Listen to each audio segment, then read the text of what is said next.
Amin. Silakan duduk teman-teman. Shalom semuanya. Shalom. Mari kita baca firman Tuhan di Yohanes pasal yang pertama, ayat yang ke-15 sampai dengan ayat yang ke-18.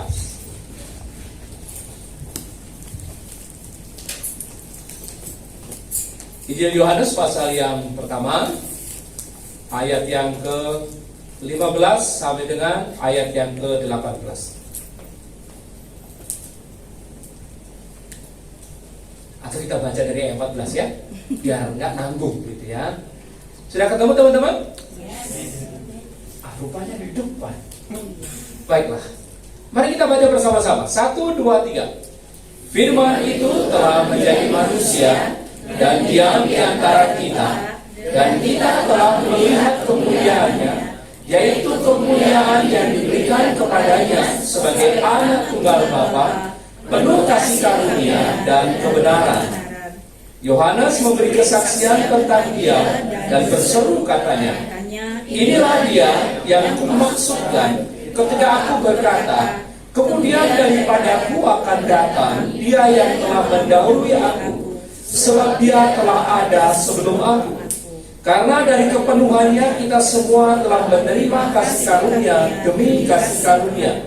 Sebab hukum Taurat diberikan oleh Musa, tetapi kasih karunia dan kebenaran datang oleh Yesus Kristus. Tidak seorang pun yang pernah melihat Allah, tetapi Anak Tunggal Allah yang ada di pangkuan Bapa, dialah yang menyatakannya. Demikianlah pembacaan firman Tuhan. Berbahagialah setiap kita yang membaca, merenungkan dan melakukan dalam kehidupan kita setiap hari. Amin. Tema kita hari ini apa kakak? Oke. Kita baca bersama-sama. 1, 2, 3. Kita telah mendapatkan kasih karunia. Ini salah satu teknik saya khotbah. Saya selalu suka baca, ngajak tekun kiri kanan. Itu adalah teknik supaya dia to understand to me. Ya, supaya kalian terus memahami saya, terus konsentrasi kepada saya, dan saya bisa mengajar dengan baik. Gitu ya. Jadi nanti kalau saya bilang kasih tahu kiri kanannya, please lakukan itu. Kalau itu gak dilakukan, bad mood saya nanti akan keluar. Teman-teman, nama saya Simon Cupriadi. Saya dipanggil biasa itu Simon. Di gereja saya biasa dipanggil Pak Gembala. Saya menggembala di GPB Kairos. Itu jemaat termuda di BPD Bali Nusra. Lokasi kita pusatnya ada di Sidakarya. Pernah main ke Sidakarya? Pernah? Nah, kalian boleh mampir ke rumah saya. Kalau sekarang kalian besok main ke sana, itu jauh lebih bagus. Karena kalian bisa membantu saya membangun gereja. Kita sedang membangun pusat kegiatan namanya Kairos Center di sana. Itu kita ada sewa tanah 6 are dan sedang dibangun Kairos Center. Jadi tidak hanya murni untuk ibadah, tapi juga untuk seluruh kegiatan mahasiswa, kegiatan masyarakat bisa dipakai di situ. Gereja kita ini unik teman-teman, karena gereja kita ini nggak satu tempat, tapi kita ada banyak tempat. Ada di Sekar Tunjung, ada di Tibu Beneng, begitu ya. Jadi ibadahnya banyak. Karena apa? Karena gereja kita ini lahir pada waktu COVID. Jadi tanggalnya itu 10 Oktober 2020. Jadi kalau kalian pengen tahu password email saya, itu 10 Oktober 2020 selesai semuanya. Ya, itu nama saya Simon Supriyadi, saya gembala di sana. Teman-teman silahkan main kalau lagi di Denpasar, mampir di Jalan Tukar Petanu, masuk itu namanya Gang Petanu Residen. Kita ada satu blok di sana. Kita bikin gereja dan juga pusat kegiatan jemaat di sana. Oke, kita belum ada ibadah pemuda yang sebesar sini ya. Kita pemuda kita masih sekitar 20-25 begitu. Ibadahnya masih selalu digunakan seperti Bible study. Karena gembalanya suka Bible study. Ya, ada lagi perkenalan. Saya sudah menikah. Kita punya anak 3. Anak saya yang sulung sudah kuliah di Udayana di pertanian. Kemarin dia jadi panitia Natal. Sampai di situ saja ya. Kalau kalian pengen kenalan lebih lanjut, saya sekolahnya di mana, gelar saya apa, keahlian saya apa, nanti bisa ngobrol. Saya berjalan. Oke ya, teman-teman, mari kita sekarang belajar firman Tuhan. Dulu waktu saya di Jakarta cukup lama, 12 tahun. Saya tuh pernah belajar teknik penulisan drama. Jadi teknik penulisan drama. Jadi bagaimana cerita yang monoton itu tiba-tiba bisa menjadi menarik. Bagaimana pembicaraan yang kelihatannya nggak menarik tiba-tiba bisa impresif, bisa wow gitu ya. Salah satunya itu kita mengajukan pertanyaan ini, namanya what if. What if itu kalau dalam bahasa Indonesianya itu dikalimatkan begini, bagaimana jika. Contohnya begini. Jadi teman-teman, mari kita konsentrasi. Lalu coba bayangkan, bagaimana jika tiba-tiba ibu gembala langsung teriak, kebakaran. Apa yang kalian lakukan? Hah? Panik? Ada yang teriak, oh Tuhan tolong saya, begitu? Ada yang badannya keker langsung lari ke depan ngambil keyboard. Ada yang kemana lagi? Ada ngambil hidran. Ada kemana lagi? Ada kanding ceweknya, ayo sayang kita pulang, gitu kan? Bermula dari satu kalimat, what if? Bagaimana jika itu berkembang banyak variabel cerita? Nah, pada malam hari ini teman-teman, saya mengajak kita memikirkan satu perkara. Bagaimana jika peristiwa Natal tidak pernah ada? Pernah kita berpikir itu? Coba kita berimajinasi sekarang. Bagaimana jika peristiwa Natal tidak pernah ada? Mungkin kita akan ngomong, ayo Pak, kalau tidak ada Natal itu, kita tidak akan beli baju Natal setiap bulan, setiap tahun. Saya nggak punya alasan untuk dandan cantik. Saya tidak punya alasan untuk beli seragam, kan begitu? Ada lagi, saya tidak punya alasan untuk potong babi, gitu toh? Iya. Tapi coba kita pikir sekarang, bagaimana jika peristiwa Natal itu tidak pernah ada? Pernah kita pikir? Sekarang jawabannya ada di ayat berikut ini. Mari kita lihat. Kita baca sama-sama ya. 1, 2, 3. Karena dari kepenuhannya kita semua telah menerima kasih karunia demi kasih karunia. Ini jawabannya di sini. Jadi bagaimana jika peristiwa Natal itu tidak pernah terjadi? Bagaimana jika peristiwa Natal itu tidak pernah ada? Jawabannya, kalau tidak pernah ada Natal, maka kita tidak akan pernah menerima yang namanya kasih karunia demi kasih karunia. Jadi Natal itu, peristiwa Natal itu sebagai pintu pembuka, sebagai alasan utama untuk apa kita menerima kasih karunia demi kasih karunia. Tanpa Natal tidak ada itu cerita. Nah, bagaimana ceritanya kok bisa seperti itu? Mengapa peristiwa Natal itu menjadi satu-satunya pembuka, menjadi satu-satunya alasan bagi kita untuk menerima kasih karunia demi kasih karunia? Ini kalimat yang sangat indah teman-teman. Kalimat kasih karunia demi kasih karunia itu bukannya sekedar kata biasa yang sederhana, tetapi suatu kata bahasa yang sangat kompleks. Dan nanti kita akan belajar betapa indahnya Yohanes ini mengungkapkan pemikiran-pemikirannya sabda Tuhan itu dengan tata bahasa yang sangat bagus. Kita mulai dari ayat yang 15, saudara-saudara. Di ayat 15 itu, mungkin bisa diklikkan. Ayat 15. LCD saya aja. Oke, mari kita baca bersama-sama. 1, 2, 3. Yohanes memberi kesaksian tentang dia dan berseru katanya, inilah dia yang kumaksudkan ketika aku berkata, kemudian daripadaku akan datang dia yang telah mendahului aku, sebab dia telah ada sebelum aku. Ini menarik. Dia yang telah mendahului aku. Dia ini siapa? Yesus. Tapi kalimatnya menarik. Dia, Yesus itu telah mendahului aku. Faktanya, siapa yang lahir duluan? Siapa yang lahir duluan? Yohanes kah atau Yesus? Yohanes. Dari mana kita tahu?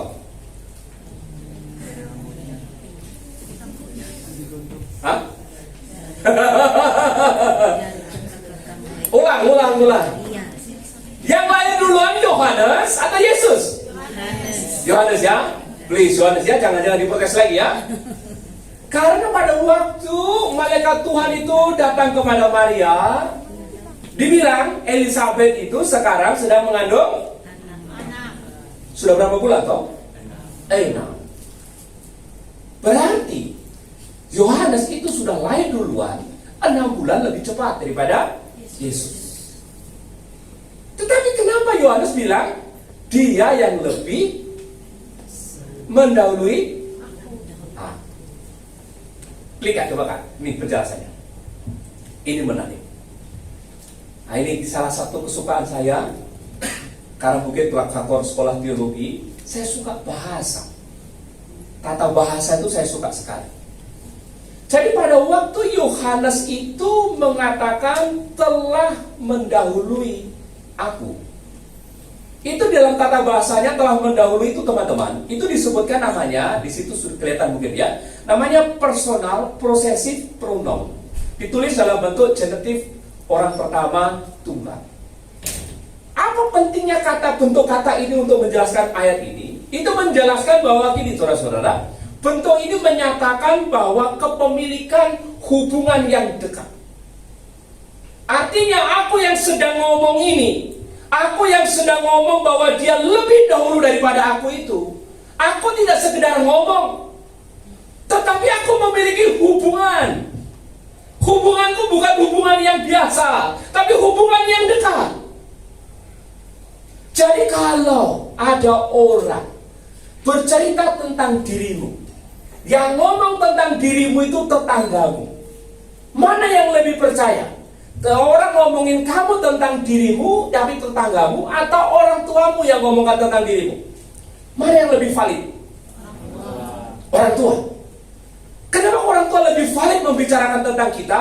Karena dia lebih dekat dengan kita. So, demikian pula tata bahasa ini. Pada waktu tata bahasa penulisan itu menggunakan posisi pronoun ini, penulis ini menunjukkan bahwa ini loh orang yang punya hubungan yang dekat, sekarang memberikan kesaksian tentang Yesus itu. Lalu disebutkan kesaksiannya apa? Dia telah mendahului aku. Kata yang digunakan di sini, saudara-saudara, namanya eprosten. Kata ini memiliki pengertian 3. Jadi Yohanes secara jujur mengatakan bahwa secara posisi, nah itu ya, ada di sana ya, ini, secara posisi, Yesus sudah ada di depan dia sebelum Yohanes. Jadi kalau orang berbicara tentang lomba lari, secara posisi Yesus sudah ada di finish duluan, saya masih sedang berlari kepada finish. Itu pengertian yang pertama dari eprosten. Lalu yang kedua, pada waktu Yohanes mengatakan dia telah ada sebelum aku, itu memiliki pengertian secara waktu. Dia ada terlebih dahulu sebelum aku ada. Dan yang terakhir, kondisi. Kondisi ini berbicara bahwa Yesus itu lebih tinggi dan aku lebih rendah. Itulah sebabnya Yohanes berkata, dia harus semakin bertambah dan aku semakin berkurang. Menarik ya?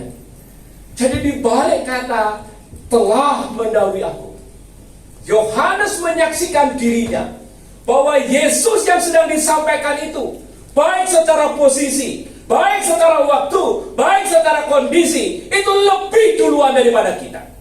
Apa maksud demikian, saudara-saudara? Mari kita lihat slide berikutnya. Pernyataan Yohanes ini memiliki maksud dan tujuan. Apa maksud dan tujuannya? Kenapa Yohanes mengatakan dia yang telah mendahului aku? Atau dalam bahasa lainnya, ia lebih dahulu ada daripada aku. Setidaknya dia memiliki 2 pengertian. Pengertian yang pertama, itu namanya pengertian korektif. Pada waktu Yohanes mengatakan dia lebih dahulu ada daripada aku, Yohanes sedang menyampaikan satu konsep yang melampaui konsep pada waktu itu. Konsep yang ada pada waktu itu adalah orang yang lebih duluan lahir, dia yang lebih dihormati. Betul ya? Dan kita tadi sudah sepakat kalau Yesus itu lebih muda daripada Yohanes. Karena Yohanes lebih tua berapa tahun? Berapa bulan? 6 bulan. Dan Yohanes ini melakukan langkah yang namanya korektif. Urusan ini, khusus urusan rohani ini, Tidak lagi urusan umur, tidak lagi urusan posisi ini. Karena yang aku beritakan itu melampaui itu semua. Dekoratif. Tapi pada waktu Yohanes mengatakan, ia lebih dahulu ada daripada aku, juga memiliki arti deklaratif. Deklaratif itu pengumuman. Seperti pada waktu 17 Agustus tahun 45, pada waktu Soekarno-Hatta mengatakan begini, proklamasi. Dengan ini, gitu ya. Jadi pada 17 Agustus 1945 dideklarasikan kemerdekaan Indonesia. Itulah arti yang kedua daripada kata yang dimasukkan Yohanes, ia telah lebih dahulu ada daripada. Yohanes melakukan langkah deklaratif bahwa Yesus itu ada jauh sebelum dia ada. Di sini berbicara tentang namanya pre-eksistensi daripada Yesus. Dari mana kita bisa melihat? Ayat 15 bagian B. Di sana disebutkan begini, sebab dia telah ada sebelum aku. Kata ada sebelum aku dalam teks Yunani namanya protos. Itu memiliki pengertian yang pertama, baik dalam waktu maupun keunggulan.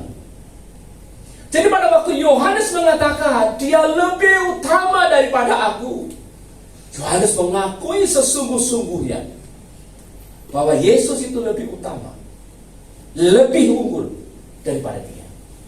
Nah, kalau kita mahasiswa, tanya lagi, di mana letak keunggulan Yesus? Betul toh? Di mana letak keunggulan Yesus? Karena hari itu Yohanes sudah menjadi pengkhotbah yang luar biasa. Yohanes sudah banyak pengikutnya. Tapi Yohanes berkata bahwa dia ini lebih utama daripada aku. Jadi pertanyaannya, di mana letak keunggulan Kristus? Nah, mari saudara-saudara kita lihat. Ini baca ya, kita baca sama-sama. 1, 2, 3. Karena dari kepenuhannya kita semua telah menerima kasih karunia demi kasih karunia. Kalimat ini kalau diparafrase, parafrase itu adalah kalimat bahasa bebas. Setelah kita resapi, itu akan berbunyi kira-kira gini. Kita semua saat ini dan sekarang ini, artinya saat kamu mendengar kabar ini, ya, kita dapat menerima kasih karunia demi kasih karunia semata-mata hanya oleh karena kepenuhan Kristus. Jadi kita bisa menerima kasih karunia demi kasih karunia hanya semata-mata karena kepenuhan Kristus. Balik lagi pertanyaan kita, apa yang dimaksud kepenuhan Kristus itu? Sehingga kepenuhan Kristus itu menjadi reason bagi kita, the only reason, satu-satunya alasan kita menerima kasih karunia demi kasih karunia. Nah, letaknya kepenuhan Kristus itu, teman-teman, itu ada di ayat yang kita baca ini. Mulai dari ayat yang pertama. Ya, di ayat yang pertama Yohanes pasal 1 itu disebutkan gini, pada mulanya adalah firman. Firman itu bersama-sama dengan Allah dan firman itu adalah Allah.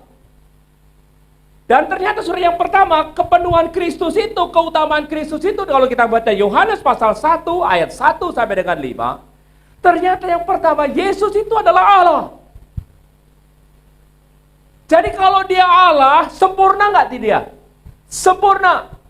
Lalu Allah yang sempurna itu di ayat yang ke-14 disebutkan, dia sekarang diam di antara kita, tinggal bersama-sama dengan kita.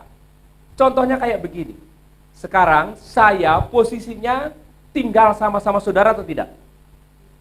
Ya. 5 jam yang lalu? Tidak, karena kita terpisah tempat. Tapi kalau sekarang saya ada bersama-sama dengan saudara, itu yang dimaksud kata diam di antara kita. Dia ada berjalan bersama-sama dengan kita. Itu kepenuhan Kristus. Lalu yang kedua apa? Di ayat yang ke-14 mari kita baca di sana. Firman itu telah menjadi manusia, lalu diam di antara kita, dan kita telah melihat apa di sana?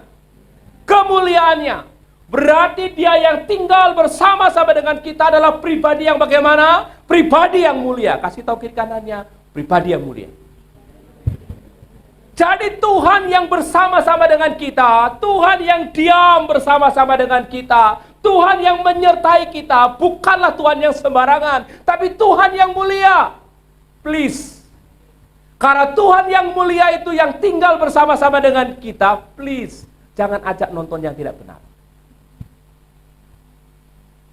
Karena Tuhan yang bersama-sama dengan kita lah Tuhan yang mulia, please. Kalau pacaran, jangan pacaran yang aneh-aneh. Karena di dalam diri pacarmu ada Tuhan yang mulia, di diri cowokmu ada Tuhan yang mulia. Amin gak nih?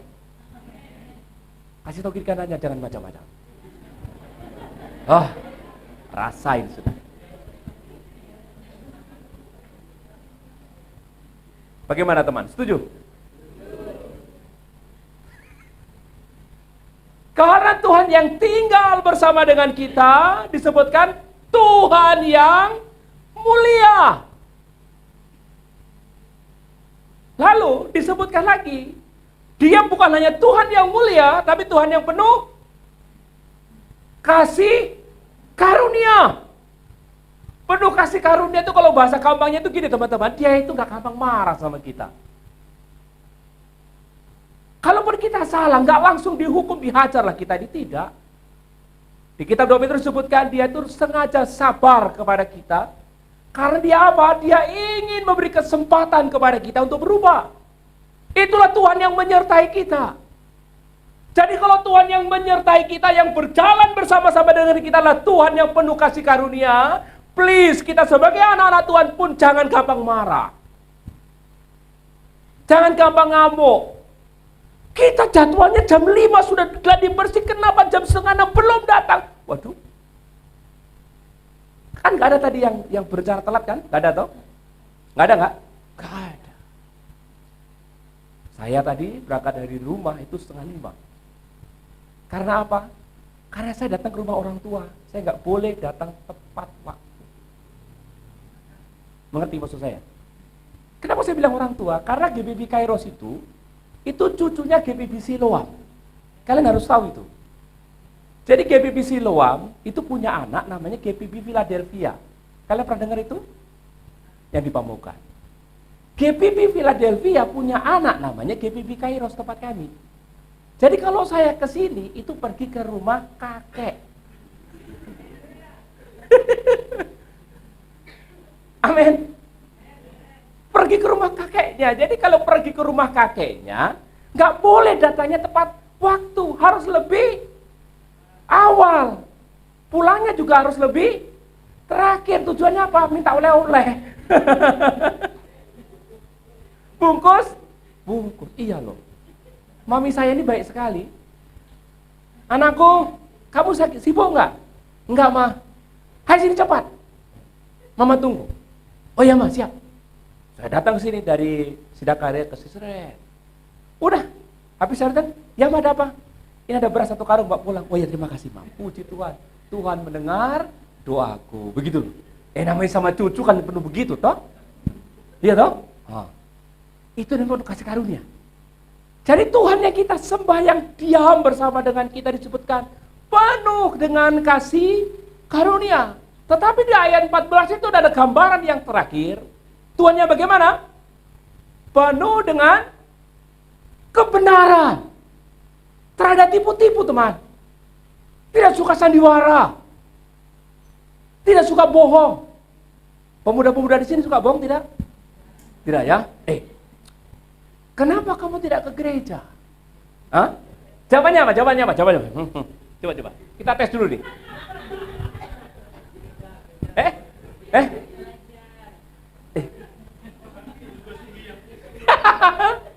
Kok kayaknya ada pengakuan dosa semua? Kenapa kamu tadi malam tidak ikut pemuda-pemuda ya? Ayo.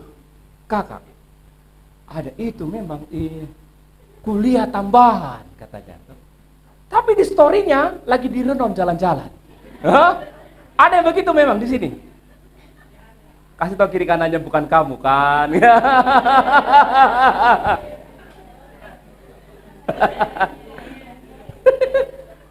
Baku tipu ya. Kalau kita di Kairos itu sudah saya bilang gini, sudahlah, kau usah tipu-tipu. Pak Gembala terlalu canggih untuk lihat media sosial. Kamu tidak ke gereja kemana? Ayo Pak ke, begitu kan? Itu dulu, jemaat masih awal-awal. Alasannya banyak. Tapi kalau sekarang ini setelah beribadah 1 tahun, minggu kemarin ke gereja kemana? Ayo Pak ke. Saya nggak mau jawab karena saya pasti dosa kalau jawab. Karena apa? Tuhan yang bersama dengan kita adalah Tuhan kebenaran. Jadi sudah sewajarnya kita berlaku benar. Itulah yang disebut kepenuhannya. Jadi, oleh karena Yesus Kristus adalah Allah yang menjadi manusia, sekaligus sebagai sumber hidup satu-satunya, terang bagi manusia, dan diam di antara kita, dia pribadi yang mulia, penuh kasih dan penuh kebenaran. Maka, setiap kita yang percaya kepada Yesus Kristus, kita akan mendapatkan yang namanya kasih karunia demi kasih karunia. Amin. Karena di dalam diri kita ini sekarang berdiam Tuhan yang menjadi manusia, Tuhan yang mulia, Tuhan yang penuh kebenaran, Tuhan yang penuh dengan kasih karunia itu. Maka Yohanes menyatakan bahwa sekarang ini kita yang percaya kepada Kristus itu menikmati kehidupan yang dari kasih karunia demi kasih karunia. Ini slide berikutnya ini menarik teman-teman. Ya, penulisannya di sini saudara-saudara, kasih karunia demi kasih karunia. Sedikit sekolah sedikit. Ya, sedikit sekolah. Katanya bapak saya itu kalau nggak berteologi, kalau nggak mau biblical, nggak usah berteologi, gitu ya. Jadi oleh karena itu saya suka belajar bahasa itu. Jadi di Injil ini saudara-saudara, kata kasih karunia itu ditulis namanya karin anti karitos. Anti itu adalah kata depan. Di Yunani itu banyak kata depan. Yohanes tidak menggunakan kata epi. Epi itu dalam bahasa Yunani itu digunakan menunjukkan lokasi, menggunakan waktu, atau menggunakan tindakan. Tapi Yohanes di sini menggunakan kata anti. Apa pengertian kata anti itu? Kata anti itu adalah untuk menunjukkan oposisi atau perbandingan secara tegas. Jadi pada waktu Yohanes berkata, kamu telah menerima kasih karunia demi kasih karunia. Setidaknya kata yang digunakan anti di sini itu memiliki 3 pengertian yang sungguh luar biasa. Yang pertama, pengertiannya adalah mengganti. Artinya apa? Ketika kamu sudah terima Yesus Kristus yang penuh tadi itu, yang sempurna tadi itu, yang unggul itu, yang tiada taranya itu, maka kamu memiliki saat ini sedang memperoleh penggantian kasih karunia yang dulu pernah kita peroleh. Kasih karunia dulu itu apa? Ingat di ayat 17. Musa datang membawa hukum Taurat. Siapa yang dikasih hukum Taurat? Hanya bangsa Israel. Tapi hukum Taurat itu memberitahu kita tentang dosa. Memberitahu kita tentang kesalahan kita. Tetapi tidak memberikan solusi yang paripurna. Oleh karena itu pada waktu Kristus datang disebutkan, kamu yang percaya kepada Kristus, kamu ada di dalam kasih karunia demi kasih karunia. Artinya sekarang karunia yang kamu peroleh bukan lagi karunia yang menunjukkan kesalahanmu tanpa solusi. Tetapi sekarang karunia yang kamu peroleh adalah sekali kau diselamatkan, Tuhan akan terus memegang tanganmu. Kalau dulu sebelum percaya kepada Tuhan, Umat yang berdosa harus datang kepada bait Allah untuk membawa korban persembahan itu. Tapi sejak engkau percaya kepada Kristus yang unggul itu, Kristus yang paripurna itu, Kristus yang utama itu, sejak engkau terima Dia, engkau mendapatkan kasih karunia yang baru itu. Sehingga keselamatan yang kau peroleh itu kekal adanya. Yang kedua, kata anti di sini saudara-saudara disebutkan sebagai hal yang baru. Artinya dalam hidup kita sekarang itu mengalir yang namanya aliran kasih karunia dari Allah dengan aliran-aliran yang baru. Kalau dulu itu sistemnya kadang kondisional. Ketika kita taat, kita diperkenan oleh Tuhan. Ketika kita tidak taat, kita harus do something untuk memperkenan Tuhan. Tetapi ketika kita percaya kepada Kristus, itulah sebabnya setiap kali perjamuan kudus, inilah perjanjian baru. Artinya apa? Tuhan mengasihi kita. Bukan lagi depend kepada obedience kita. Bukan lagi bergantung kepada kesetiaan kita. Tapi Tuhan mengasihi kita karena Tuhan sudah memutuskan untuk mengasihi kita dengan kasih yang kekal. Tidak lagi bergantung jatuh bangun kita. Sekali Tuhan pegang tangan kita, kata firman Tuhan, Yohanes 14, pasal 10 juga. Sekali Tuhan memegang kita, tidak ada satu kuasa pun yang dapat merebut kita dari tangan. Amin. Itulah indahnya keunggulan Kristus itu. Kasih karunia demi kasih karunia. Itu berbicara aliran-aliran hidup yang mengalir dalam kehidupan kita.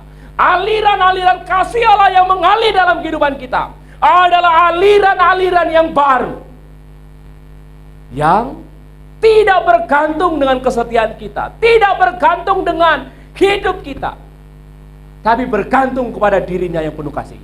Amin. Amin nggak nih? Yang terakhir, kata anti. Kata anti sini, kasih karunia demi kasih karunia itu berbicara tentang peristiwa yang simultan. Peristiwa yang simultan itu seperti ini teman-teman. Suatu hari saya pernah diajak makan di restoran. Makan di restoran, lalu di restoran itu disebutkan, di meja bulat restoran itu disebutkan nanti kita ada acara makan bersama 7 menu. Ya, di tabelnya sudah 7 menu. Artinya begitu saya lagi makan menu yang pertama, masih mau selesai, menu yang kedua datang. Terus sehingga tidak pernah berhenti menu itu sampai terakhir. Jadi kasih karunia demi kasih karunia di sini itu memiliki pengertian bahwa ketika kita percaya kepada Kristus, kita akan memperoleh berkat, kita akan memperoleh kemurahan, kita akan memperoleh kasih setia Tuhan yang dicurahkan kepada kita.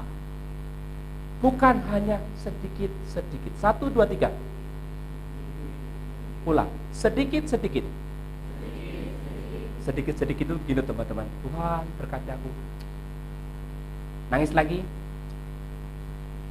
Tetapi kata anti di sini itu memiliki arti berkat yang dicurahkan oleh Tuhan itu adalah berkat yang berlimpah-limpah. 1, 2, 3. Kasih tahu kiri kanannya, berkatmu berlimpah. Amin. Jadi pada waktu Yohanes berkata kita telah menerima kasih karunia demi kasih karunia, Yohanes mengingatkan kepada kita bukan hanya mendapatkan kasih karunia yang baru, kita bukan hanya mendapatkan jalan hidup dan pemerhatian yang baru daripada Tuhan, tapi berkat yang Tuhan berikan kepada kita adalah berkat yang berlimpah-limpah. Amin. Jadi oleh karena keutamaan Kristus inilah, oleh karena keunggulan, oleh karena kelengkapannya ini, maka setiap kita saat ini saudara-saudara memperoleh kasih karunia demi kasih karunia ini. Lalu apa implikasinya bagi kehidupan kita? Ada 3. Mari yang pertama ya. Meskipun kita ini miskin rohani, ya, setuju nggak sih? Contoh, kok kalian rasanya kaya banget sih? Kalian rasa kaya atau miskin rohani nih? Hah? Beta mau tanya toh, siapa yang hari ini satu dulu? Nah, kalau mama jangan ditanya. Baca Alkitab. Siapa dalam 1 minggu ini gak pernah berhenti baca Alkitab kalau pagi?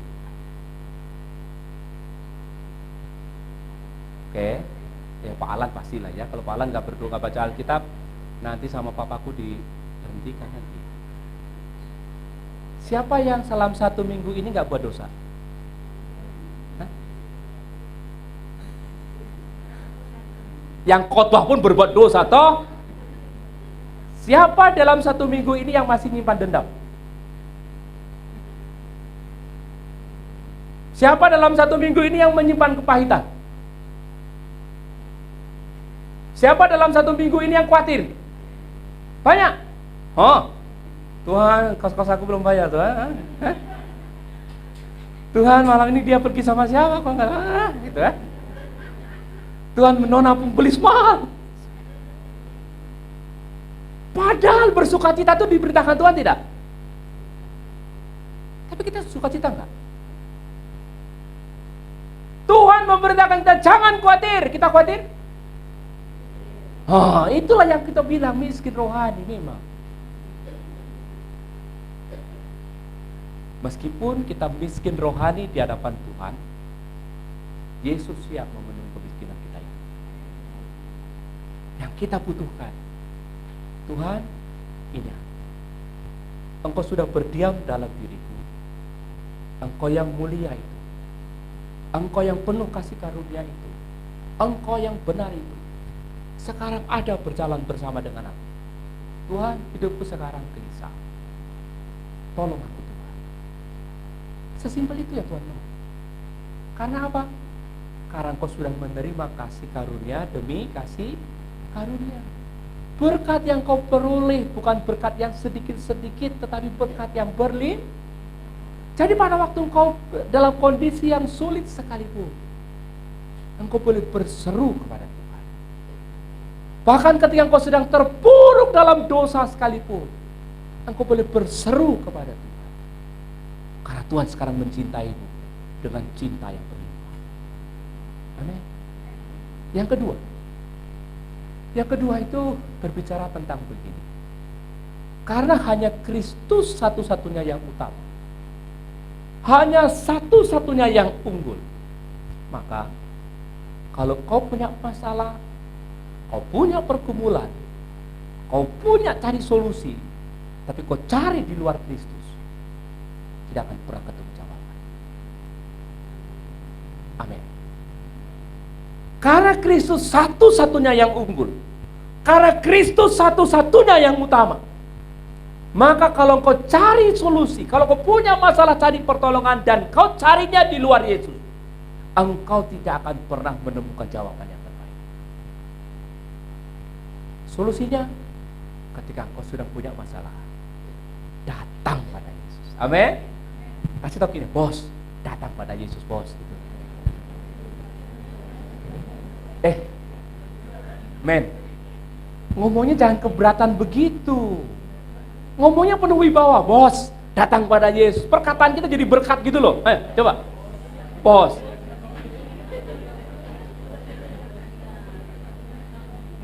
Juga jangan ngonde, ngonde. Kita di Jakarta tuh ngonde, bos. Jangan juga. Gereja nggak ada cerita begitu. Tuhan menciptakan pria dan wanita, Johnny dan Jimmy. Bukan Jono dan bukan. Ya, yang kedua. Jadi apapun masalah yang kita hadapi, ingat firman Tuhan hari ini. Kepadamu sudah diberikan kasih karunia demi kasih karunia. Kepadamu sudah diterimakan berkat yang berlimpah-limpah, kasih yang berlimpah-limpah, kasih yang baru, yang tidak bergantung kepada kesetiaanmu, tidak bergantung kepada keberadaanmu, tapi bergantung kepada Allah yang penuh kasih. Jadi kalau kau punya masalah, kau punya pergumulan, datang kepada Kristus. Karena di luar Kristus, kita tidak pernah menemukan jawaban. Yang ketiga, udah ketiga itu seneng kan? Mau selesai. Yang ketiga, karena kita sudah menerima kasih karunia demi kasih karunia, maka kita tidak perlu takut. Amin? Tidak perlu takut. Karena apa? Karena Tuhan yang punya alam semesta ini sudah ada bersama dengan kita. Apalagi yang kurang? Saya kasih contoh gambaran paling ilustrasi gampang ya. Gereja ini yang pegang kunci siapa? Pak Pendeta kan? Pak Gembala tahu misalnya. Kalau kalian datang ke sini sudah ketemu Pak Gembala, happy nggak? Yakin bisa masuk gereja? Yakin. Tapi kalau kalian ketemu saya di depan gitu, yakin masuk gereja? Nah, siapa memang ini orang? Tahu? Pun demikian. Ketika kita memiliki Kristus, kita ini sesungguhnya memiliki segala-galanya. Tidak ada yang perlu kita takutkan. Tidak ada yang perlu kita ragukan. Semua kesaksian. Boleh toh? Boleh. Pada waktu yang lalu, saya mendapatkan tugas dari BPD untuk pelayanan misi di Lombok dan di Sumbawa. Senang saya karena mendapatkan kesempatan itu, tetapi di sisi yang lain saya bergumul. Karena kami sedang membangun, dan ternyata dananya nggak ada. Dananya sedang habis. Tukang sudah ngomong kaspon 4 juta. Di toko sudah ada tagihan yang belum kebayar hari itu. Sementara di rekening sudah habis. Saya bilang, aduh gimana nih ya? Pergi atau tidak? Karena kalau saya pergi, rasanya tuh kayak jadi pengecut. Pengecut? Masa saya pergi, lalu yang ngadepin tukang, ngadepin penagih, nanti kalau ada orang nagih, masa Bu Gembala gitu. Masa cowok menghindari masalah itu gengsi gitu. Ya kan? Betul nggak sih? Cowok betul kan? Kalau cewekmu ada masalah, siapa yang ngadepin? Ngadepin sendiri gitu kan? Saya merasa begitu teman-teman. Bahkan kita bertelepon dengan Pak Ketua kita, Pak Pendeta Santa, bagaimana nih? Pak Pendeta Santa bilang gini, Pak Gembala, kita semua bisa nggak datang Pak Gembala, tapi Pak Gembala harus datang karena muridnya sudah disiapin. Oh iya benar juga ya. Akhirnya saya bilang, Mah gimana dia? Wes dengan iman kita berdoa, kita jalan. Sehingga hari Jumat itu dengan iman berangkat kita pelayanan ke Lombok. Habis itu saya sudah tutup mata, udah pokoknya berdoa, Tuhan aku mau fokus melayani. Hari Minggu kita ada 3 ibadah, Ibu Gembala harus keliling begitu, pokoknya saya nggak berani tanya, lihat story-nya jemaat, bisa, pokoknya ibadah jalan lancar, puji Tuhan. Cuma begitu nggak berani tanya karena di sini ada ngomong tagihan. Saya hanya berdoa, Tuhan, saya pergi ke sini karena untuk melayani Tuhan. Di rumah ada tanggung jawab, Tuhan yang menyelesaikan. Begitu saja doa saya. Betul teman-teman, pada waktu hari Senin, sementara kita dalam perjalanan dari Lombok menuju Sumbawa, saya dapat WA. Ya. Dapat WA itu gambar isinya. You know gambar? Ternyata setelah saya download gambar itu isinya transferan uang. Puluhan juta. Happy gak saya? Langsung saya bilang, oh puji Tuhan, haleluya. Lagu saya begini, sekarang saya sudah bebas. Hutang saya, cek sudah. Senang saya lihat itu. 10 menit kemudian ada nomor WA baru yang tidak saya kenal juga. Saya download itu gambar. Ada kiriman jutaan juga. Puji Tuhan, haleluya. Langsung saya WA sama Ibu Gembala. Puji Tuhan, semua tanggungan kita bisa lunas terbayar, bahkan Nggak perlu takut toh? Nggak perlu takut kan? Betul nggak nih? Amin? Karena ada Tuhan yang memberi jawaban. Contoh yang kedua, kami ini punya hobi touring.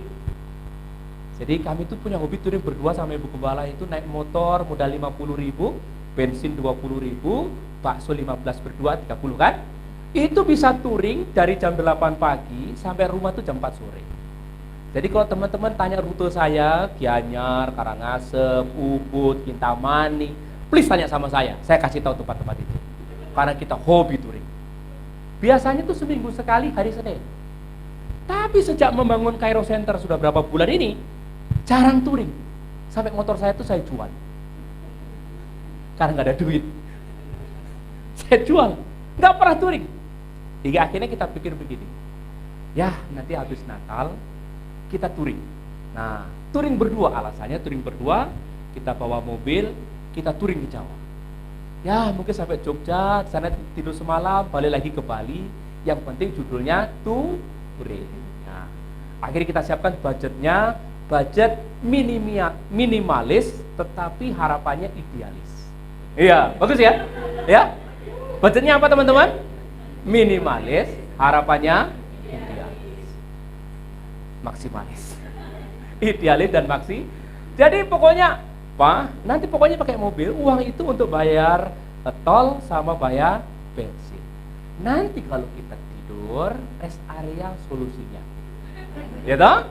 Yang kedua, pom bensin solusinya. Yang ketiga, rumah sakit atau kantor polisi. Selesai kan? Tidur di mobil sudah selesai. Yang penting judulnya jalan-jalan. Toh kalau kita posting foto kan nggak bilang minimalis kan? Apalagi foto saya kan bisa efek-efek yang macam-macam. Oke, sudah prepare. Saya bilang sama jemaat, bro, tanggal 26 sampai tanggal 29 mobil dipakai tidak?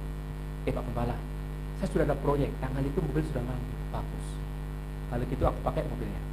Oke, sip. Itu komisian. Deal, dapat mobil gratis 26 sampai 29. Jalan-jalan berdua. Teman saya gila, Pak Gembala, terus anak-anak bagaimana? Anak-anak di rumah belajar mandiri. Oh, bagus kalimatnya. Anak-anak di rumah belajar. Main reasonnya apa? Alasan utamanya apa? Budget minimalis, tapi so idealis. Ay, kasihan Pak Gembala. Bagaimana mau dibawa memang? Kalau bawa anak-anak itu judulnya itu jut ini, makanya nggak bisa di pinggir jalan, makanya harus di tempat yang enak. Bahaya. Oh iya. Sudah selesai. Sampai di rumah kita jalan-jalan. Habis Natal 26 jalan-jalan. Jumat jam 5 sore. Kemis jam 5 sore. Jumat jam 5 sore ya itu kalau Kemis. Jam 5 sore. Jadi siang udah deal. Jam 5 sore ini teman-teman. Dapat WA dari teman kita yang proyek. WA. Pak Nur minta kasbon. Tukang bangunan itu minta kasbonnya itu teman-teman, itu sejumlah uang yang kita siapkan ke Jogja. Enak nggak itu jadinya? Ada uang nggak? Itu jawabannya gitu kan? Ada uang nggak? Pak Nur kasbon sekian juta. Kalau ditanya ada uang, jawabannya ada uang atau tidak? Pendeta pasti jawabannya ada. Nggak mungkin kita bilang nggak ada, toh juga ada, memang ada uang untuk pergi ke. Tapi bukan untuk itu bos, gitu loh. Tapi kan tukang butuh duit. Ya sudah. Ibu Gembala langsung ngomong begini, tenang, kita jalan-jalan lewat YouTube saja. Kita jalan-jalan lewat TikTok saja. Oh ya baguslah kalau begitu. Saya bilang bagus. Tapi mulai ekspresi orang gila itu, stres itu loh. Jalan, ya sudah, tapi kan tanggung jawab. Sudah, dalam nama Yesus dibayar, someday Tuhan akan memberkati. Itu saja. Betul tak? Betul teman-teman. Malam itu kita berkumpul. Kecewa hati saya nggak jadi jalan-jalan. Nggak jadi jalan-jalan. Anak sulung saya senang sekali karena nggak ditinggal toh. Senang dia. Lalu besok paginya itu saya cek WA. Di WA saya itu ada orang chatnya pakai bahasa Inggris begitu. Ya saya jawab aja. Dia itu telepon saya tuh jam 2 pagi itu telepon. Telepon udah nggak tak angkat karena udah malas tadi kan, nggak jadi ke Jogja kan, udah stres saya. Istri Pak ada telepon. Dari luar negeri gitu. Ya sudah, biarin aja. Pagi-pagi itu dia WA saya. Lalu waktu WA itu saya dikasih nomor, kayak nomor telepon itu. Silakan cek ke Western Union. Ini rupanya memang. Langsung saya pergi ke Western Union. Saya kasih tahu, ini bisa diambil tidak? Bisa, Pak. Saya udah bilang, ternyata saya dapat penggantian yang berlipat-lipat. Apa? Ke Jogja jadi nggak? Idealis atau maksimalis sekarang? Maksimalis. Dikirim dolar, men. Tukar duitnya saya. Jadi waktu pulang itu langsung gebokan saya panjang gitu. Oh haleluya, langsung bilang, ayo kita pergi ke level 21. Beli hadiah Natal untuk anak-anak. Oh gaya tidak. Beli hadiah Natal untuk anak-anak. Semua anak-anak saya dibelikan. Habis itu tanggal 24 kita makan di mana? Makan. Malam Natal keluarga kita makan. Gitu? Awalnya berat tidak? Berat. Tapi kebenaran ini teman-teman, karena kita telah menerima kasih karunia demi kasih karunia, tidak perlu takut. Asal kita berjalan dalam rencana Tuhan, tidak perlu takut. Tuhan akan memuliakan. Amin. Jadi jika hari ini Natal kita mengambil tema kita telah mendapatkan kasih karunia Allah, ini berarti bahwa sepasti hari ini kita merayakan Natal, sepasti itu pula Tuhan Yesus Kristus secara pasti telah dan akan secara terus-menerus mengalirkan aliran berkat barunya itu, yang mengalir tidak pernah berhenti dan berlimpah-limpah dalam kehidupan kita. Amin. Namun di sisi yang lain, ini merupakan juga kesempatan bagi kita. Apabila kita belum percaya kepada Yesus, saat ini waktunya kita mengambil kesempatan itu, supaya kepada kita dialirkan aliran berkat baru itu, dilimpahkan limpahan berkat. Amin. Mari kita berdoa. Terima kasih Tuhan, Engkau sudah lahir bagi kami, dan kelahiranmu itulah tanda bagi kami semua bahwa kepada kami Engkau telah melimpahkan kasih karunia demi kasih karunia di dalam Yesus Kristus. Kami tidak lagi hidup dalam penghukuman, kami tidak lagi hidup dalam belenggu dosa, tapi kami sekarang ada dalam perjanjian baru, hidup dalam berkat Tuhan, hidup dalam perkenanan Tuhan, hidup dalam limpahan Tuhan. Bila kiranya ini menjadi sukacita bagi kami semua, untuk kami menjalani kehidupan yang baru bersama dengan Tuhan. Dalam nama Tuhan Yesus kami berdoa.